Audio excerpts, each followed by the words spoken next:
TV7 Israel News is made possible thanks to your generous donations. Shalom, good evening. This is TV7 Israel News broadcast to you from Jerusalem. Israel warns Western nations that the seeming surge of anti-Semitism is merely part of an attack on Western civilization at large and free societies in particular. U.S. Ambassador to Israel Mike Huckabee welcomes the start of the aid distribution centers in southern Gaza, labeling it an effective method. The United Nations continues to reject its involvement in distribution of aid into the Gaza Strip. Israel warns Western nations that the seeming surge of anti-Semitism is part of an attack on Western civilization at large and free societies in particular. Addressing an international conference on anti-Semitism at the Israeli Foreign Ministry in Jerusalem, U.S. Secretary of State Marco Rubio highlighted in a televised address that anti-Semitism is the world's oldest form of bigotry. Golda Meir once said, "It took Moses 40 years to find the only place in the Middle East with no oil.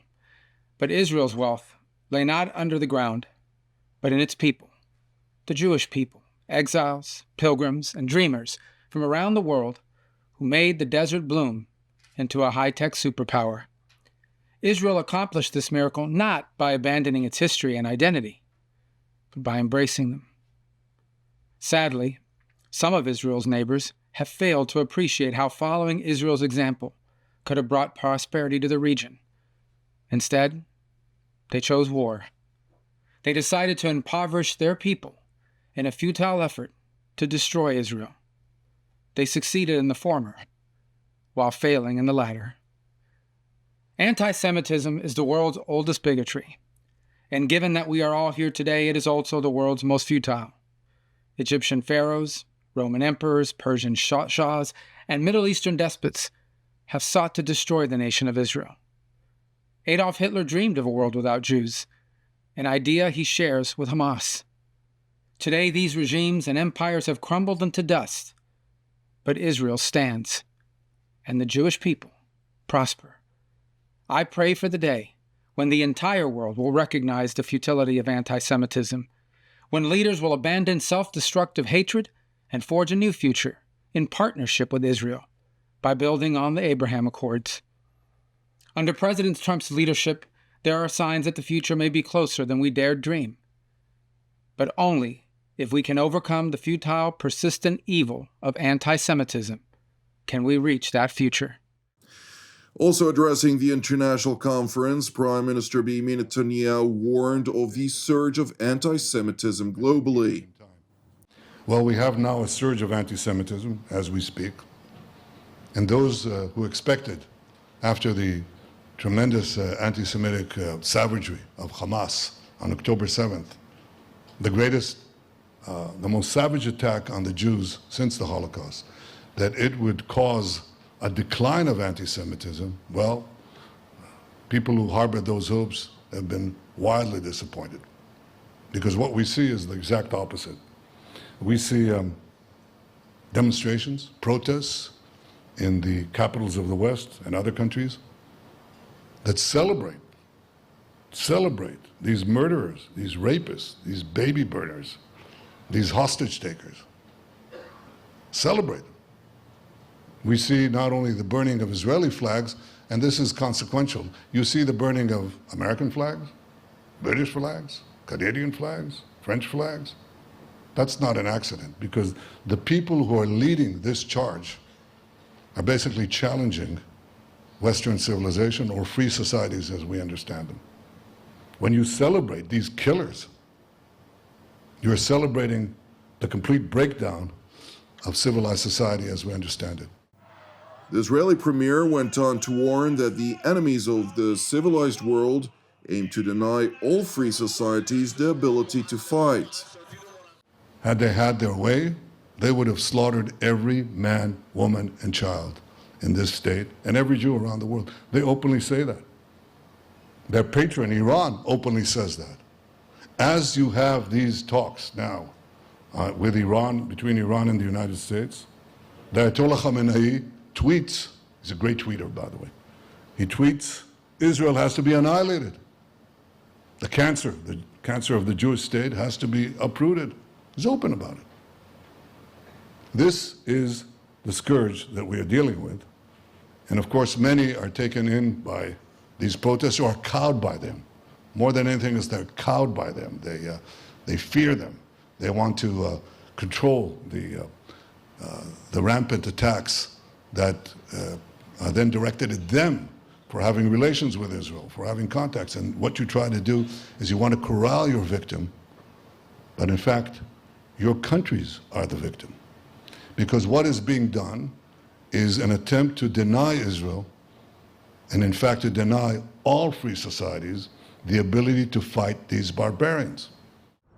Among the methods employed against Israel includes a concentrated effort to promote unfounded defamation, in stark contrast to facts on the ground and the letter of international law and the laws of war. So the first lie that is put against us is that we are deliberately killing civilians. We are texting civilians by the millions. Millions of text messages, millions of phone calls, cell phone calls, millions of pamphlets. Please get out, because we are going to come in. And that's why the ratio of non-combatants to combatants killed in the most dense urban warfare arena in modern history is the lowest in the Gaza war. Not only do I say that, but John Spencer, who's the foremost expert on this in West Point, on urban warfare, he says there's never been anything like this. Anything like this. The Israeli army that is so maligned has gone out of its way in ways that no other army, and Israel has gone in the way of no other country, more than any other country, and more than any other military, to prevent civilian casualties. And Hamas has gone out of its way to create civilian casualties, because they want to harness and promote the anti-Semitic sentiments that you see in the West. Another orchestrated lie aimed at smearing Israel, which senior officials from the United Nations and a number of countries had unashamedly promoted, relates to Israel supposedly using humanitarian aid as a tool of war. As we were supplying these aid trucks, Hamas looted them. They took a good chunk for themselves, and the remainder they sold to the civilian population at exorbitant prices. And thereby, they funded their own recruits, new recruits, because we were able to kill a lot of terrorists. So they have to replenish their war machine, their terrorist army. So they used the aid to continue the war. And we said that has to stop. And in the last ceasefire, in which we got the hostages, which I'll talk about in a minute, we made a decision. Let us put the aid in such a way that we separate the aid from Hamas. We give it to the civilians and not to the terrorists. And we worked out a plan with our American friends to have controlled distribution sites, where an American company would distribute the food to Palestinian families. It's not a truck with flour bags. It's a package for food for a family for a week. You come and you get it. It's very hard for Hamas to steal it, especially because we guard these positions. Well, we tried the first one. We're going to put many today. There was some loss of control momentarily. Happily, we brought it back under control. We're going to put many more of these. And the idea is basically to take away the humanitarian looting as a tool of war of Hamas, to give it to the population, eventually to have a sterile zone in the south of Gaza where the entire population can move for its own protection. And then we basically, how shall I say this? We leave the fish without the water. Meanwhile, in the southern Gaza Strip, two of the American aid distribution centers, which are located in Tel al-Sultan and the Morag corridor, under heavy IDF security arrangements, have been made operational, distributing over 8,000 packages on the first day alone, which includes approximately 462,000 meals.